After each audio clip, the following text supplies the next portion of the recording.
Dear students, today I am going to teach you the differences between necrosis and necroptosis and pyroptosis. These things I will today teach you. Just this one, the first one, the differences between necrosis and apoptosis is just a revision of the discussion of these two, necrosis and apoptosis.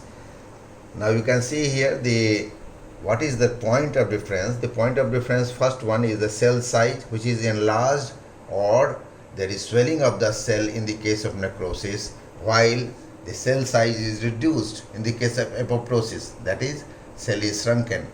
Second is the nucleus. Nucleus undergoes series of three changes known as pycnosis, karyolexis and karyolysis in the case of necrosis, while in the case of apoptosis nucleus undergoes fragmentation into nucleosome-like pieces. The third change, different point of difference is plasma membrane. In the plasma membrane, in case of necrosis, there is loss of villi, there is appearance of plasma membrane bleb, and there is damage of the plasma membrane which leads to loss of selective permeability of the plasma membrane. It occurs in the case of necrosis, but in the case of apoptosis, the plasma membrane remains intact, as you already know, and there is flipping out of the phosphatidylserine from inner leaflet to the outer leaflet. Okay. Next point is the cytoplasmic organelles. What about that? The cytoplasmic organelles are disrupted by enzymatic action in the case of necrosis, while they remain intact in the case of apoptosis, and they are distributed randomly into apoptotic bodies. Fifth one is the cytoplasmic enzymes and soluble protein.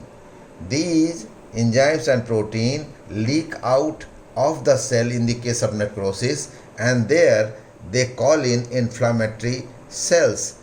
In contrast to that, in the case of apoptosis, these cytoplasmic enzymes and soluble proteins, they leak out of the cell and they attract the macrophages. Next point is the presence of inflammation. It is always present in the case of necrosis. It may appear sooner or later, but it is never present in the case of apoptosis. The collateral tissue damage is often present in the case of necrosis, while it is never present in the case of apoptosis. Whether this necrosis or apoptosis is physiologic or pathologic, it is always pathologic in the case of necrosis, but it may be pathologic as well as physiologic in the case of apoptosis. And the last point of difference is the mechanism of cell breakdown. The mechanism of cell breakdown, you know, is mitochondrial and membrane damage in the case of necrosis, but in the case of apoptosis, it is the activation of intracellular proenzyme caspase. So these are different points of different points by which you can differentiate between the necrosis and apoptosis. Next thing, I am going to introduce a recent concept, that is the necroptosis. Now, what is necroptosis? Necroptosis is also known as caspase independent programmed cell death, or another name is programmed necrosis. Now, when you will see the definition, then you will understand the kind of significance of these names. The definition of the necroptosis is, it is a hybrid form of cell death sharing aspects of both necrosis and apoptosis as below.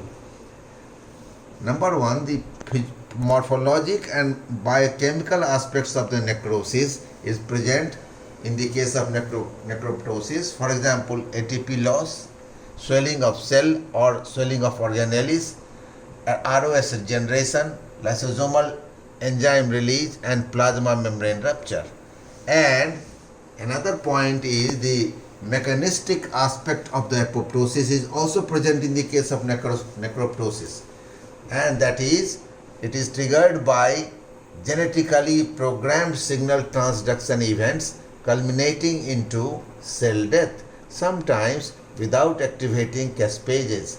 So you can see that this is a hybrid of these two changes, some features of necrosis is also there, and some features of apoptosis is also there. That's why its name is necroptosis. Now come to the mechanism of this phenomenon, that is necroptosis. It is like the extrinsic pathway of the apoptosis. There is interaction between ligands and cell membrane receptors. Ligands may be viral RNA and DNA, Fas-L and tumor necrosis factor, while the cell membrane receptors may be sensors of the viral RNA and DNA, Fas and tumor necrosis factor receptor 1. You can see this is the receptor. This is the receptor and this is the ligand. When ligand gets attached to the receptor, then what happens? There is formation of RIP1 complex. What is RIP? RIP1 and RIP3. These are actually receptor associated kinases. These are associated with the cell membrane receptor, these kinases, and they may be of many types. Here we are concerned with the receptor interacting proteins RIP1 and RIP3. So RIP1 complex is formed once the ligand gets attached to the receptor present on the cell membrane. Now this complex is known as RIP1 complex. Once this is formed, then another complex is formed, that is RIP1 RIP3 complex, and in here you can see there may be attachment of the caspase 8 also. Now further fate of this pathway depends upon whether there is activation of caspase or not, caspase 8 or not. If there is failure of activation of caspase, then what happens? There is production of necrosome. Necrosome is also the combination of RIP1 and RIP3 where there is no caspase. So this necrosome causes different metabolic alterations exemplified by the mitochondrial damage, and due to this there is decreased ATP production, increased ROS production. The decreased ATP production causes bioenergetic breakdown. Increased ROS production, produces the protein oxidation, lipid peroxidation. These two together cause the membrane damage. The damage of the plasma membrane causes the cell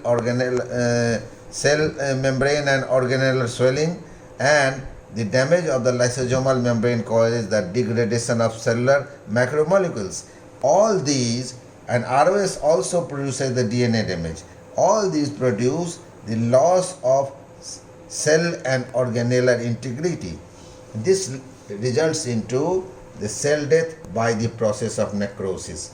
While if there is activation of caspase 8, then the cell death occurs by the process of apoptosis. So you can see in the necroptosis both mechanisms can play. Either it may go towards the necrosis or it may go towards the apoptosis. That's why this is known as necroptosis. Now what is the significance of this process, necroptosis? The physiologic significance is formation of mammalian bone growth plate. This is one example, physiologic example of necroptosis, where both necrosis and apoptotic process is carried out. Now pathologic significance is the death of cells in, for example, steatohepatitis, in the case of acute pancreatitis, in the case of reperfusion injury, and in the case of neurodegenerative diseases like Parkinsonism. In all these cases, the death of cell occur by this process. And lastly, the cell infected with cytomegalovirus, which encode the caspase inhibitor. In this case, also these cells become destroyed by the process of necroptosis. Now, the third point I have to discuss today is the pyroptosis. Pyroptosis is another condition which is defined as a form of programmed cell death accompanied by release of fever-inducing cytokine interleukin 1.